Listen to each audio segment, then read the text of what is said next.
Hi guys, welcome back to the Spurred On podcast. It's Friday, it's match preview time for the Fulham away game tomorrow, 5:30pm kickoff. It's a big London derby, but before I get into that, just want to talk a little bit about what's happened in Europe this week that I think pretty much means the Premier League is nailed on to have 5 Champions League spots next season. Not that I think that's going to be relevant for Spurs, because I think they're going to finish at least 4th place, and actually I think there'll be a battle between Aston Villa and Manchester United for that 5th Champions League spot. But because West Ham absolutely decimated Freiburg of Germany in last night's Europa League, that means that it looks like the Premier League are nailed on for that 5th Champions League place, because the way the coefficient works is that the two top performing leagues in Europe this season will get an extra spot, and it's between Italy, Germany and England. England were in 3rd place, but that win for West Ham over Freiburg takes them above Germany and gives us more of a chance. The other interesting thing that has come from today's Champions League quarter-final draw is that Arsenal are playing Bayern Munich. Obviously, that'll be fascinating because Harry Kane has an unbelievable scoring record against Arsenal. And can he do it for Bayern Munich? But once again, that'll be another game that will count towards those European coefficients. So it's like a no-lose gamble. If Arsenal lose it, it's hilarious anyway, because their fans are so entitled at the moment, think they're going to sweep everything up, and I have a feeling they're going to be left with egg on their faces yet again, because they're top of the league at the moment. All their fans are going absolutely crazy, and it's mad. They can't help themselves. They're all over social media. They're like waving it about and thinking that they're going to win everything and just really getting it in. And do they not remember what happened last year when they did this? And they were in a much better position last year when they were getting kind of arrogant about it. They were like 10, 12 points ahead. Now they're not. They're 1 point ahead. In fact, they're level, I think, with Liverpool and 1 point ahead of Man City. So I think their entitlement and arrogance has come a little bit early. But if they lose to Bayern Munich, obviously that'll be funny. But if they beat Bayern Munich, then I think that will pretty much, if it's not guaranteed already, that will nail on for certain that 5th Champions League place, which I think gives Spurs a little bit more leeway to play kind of in a relaxed manner in these last 11 games. After tomorrow, it'll be 10 games left, and Spurs are in a good position. And I think maybe this may come back to bite me, but I think we can put together another run like we did in that first 10 games where we won 8, and drew 2 of those first 10 games. Imagine if we put together a run like that in these last 11 games, especially as in that April run we have Newcastle, Liverpool, Man City and Arsenal. As I said last week, we are going to have a huge say in that title race.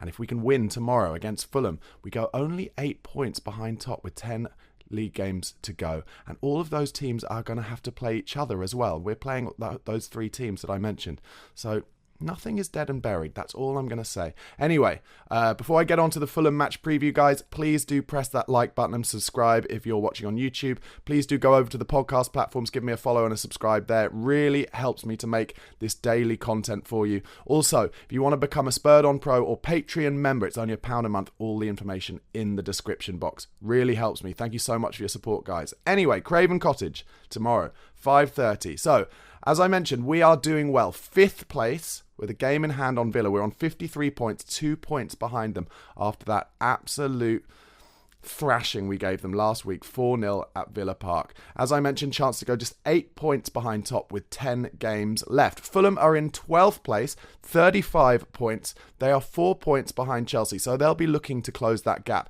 to their closest London rivals. It's hilarious how far Chelsea have fallen, really, isn't it? That they're kind of top of the bottom half.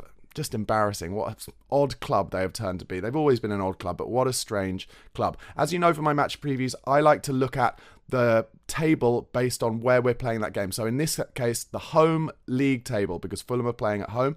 They've actually got a far better record at home than they do away. 25 points of their 35 have been garnered at Craven Cottage, and they've had some big scalps there as well, including Arsenal. So they are 8th in the home table, having won 8, drawn 1, lost 5. Like I said, good record. Marco Silva is a good manager. He likes to play progressive, front foot, ball on the floor football. Although, having watched a bit of their stuff, their last few games this morning, they're not afraid to go direct sometimes too. So it'd be interesting to see how we go against it. The away table, based on Spurs playing away tomorrow. We're in 5th in the away table. Our form away is actually better than at home. 1-6, drawn 5, lost 2. When I say it's better, we've lost fewer games away than we have at home. The last few results for Fulham have been a little bit up and down. At home, anyway. Actually, away, their last actual game away at Wolves, they lost 2-1 last week. They were very disappointed with that. But as we've found out, Wolves can turn over anyone on their day. But their last home results, they beat Brighton 3-0 at home. Really excellent scout for them. They played beautifully that day. They lost at home to Villa 2-1. So they're kind of Brighton, Villa, two teams who play in a similar manner to us. Although Villa obviously didn't against us last week. They changed their tactics to try and better Ange Postecoglou, and that was a huge mistake. But interesting that they beat Brighton easily, but then they lost to Villa at home. Very interesting that. I think Brighton may have been just after a European game, so that might have had something to do with it. They beat 3-1. They beat Bournemouth 3-1 at home, and they drew 0-0 with Everton. Not a huge surprise there, as we well know. Everton love to park the bus. Danger men. Harry Wilson, I'm going to talk about a little bit. Really like him as a player. Kind of a throwback. Number 8/number 10. Pulls the strings for them. Loves to get on the ball. Cultured left foot. Through balls. And also a really good crosser. As I've spoken about a number of times before our games this season, we are not great at closing down crosses. And especially with Mickey van der Ven not playing tomorrow, we're going to be a little less tall, let's put it that way. Radu Dragusin is excellent in the air, so I don't think we're going to be lacking in the air, but we've got to close down the crosses at source, because if we let them into the middle, they have got Rodrigo, who's scoring a lot of goals for them and works well as a target man, but I'll speak about him a little bit more in a second. Also, let's talk about the potential script players, by which I mean the players who you almost feel like are definitely going to do well or score because of their relationships previously with Spurs or playing for rivals of Spurs. So with that in mind, Alex Iwobi. If I was a betting man, I'd probably put some money on Alex Iwobi getting an assist or a goal. And of course, Willian always seems to do well against us. Obviously, we had him at the training ground for the medical. Then he gets the phone call, goes to Chelsea instead, and we've booed him ever since. And actually, whenever he's played against us, be that for Arsenal or Chelsea, and we've booed him at the Tottenham Hotspur Stadium or at White Hart Lane, I've always felt like it kind of boosts him up. So I've always been like, don't boo him. I think it makes him play better.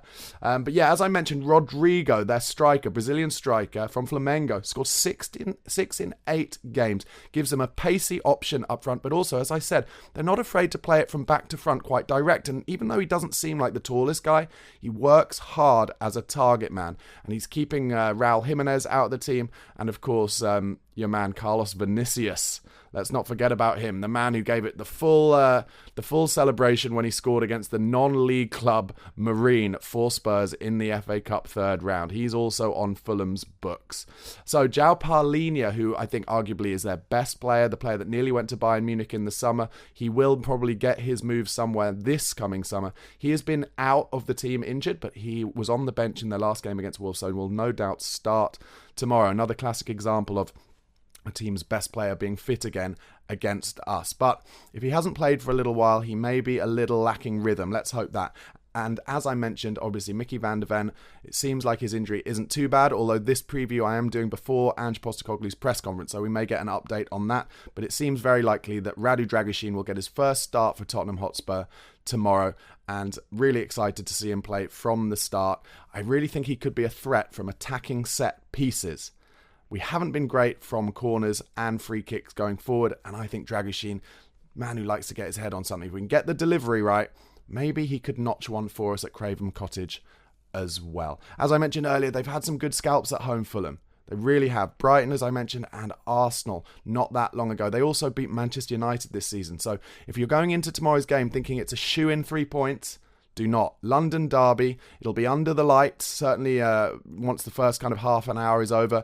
And the Fulham fans, if we let them get behind their team, then we could have a very difficult evening. However, we are on good form. We played beautifully last week. I think Fulham will allow us to play. They'll give us space. They won't do the kind of narrow 5 at the back and blocked 4-man narrow midfield like Brentford, like Crystal Palace did. So hopefully we'll be able to play. Get James Maddison on the ball. Get Pat Matar Sarr making his runs forward.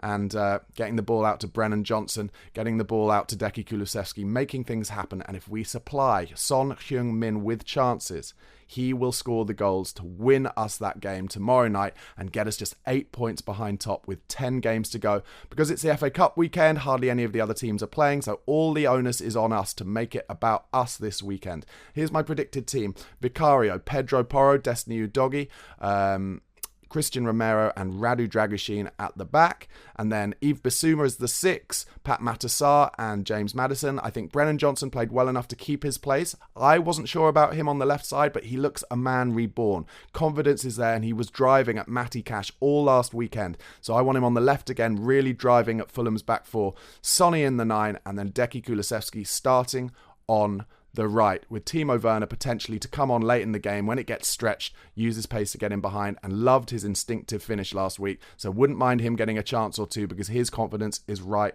up there too. Fulham, good team, like I said, play it short, but they're not afraid to get it long into the channels. They love to play the ball over the back four, so with our high line, they will be looking with Harry Wilson to turn it over the back four and get Rodrigo chasing in behind, so Vicario will have to be quick off his line as he always is. Prediction, I'm going for 2-2. The reason I'm going for 2-2 is I've predicted 2-2 for the last 2 games and we've won them both. So I think it'll be a difficult London derby. I do think there'll be goals in it. 2-2 is my prediction, but secretly hoping and thinking maybe we'll win it.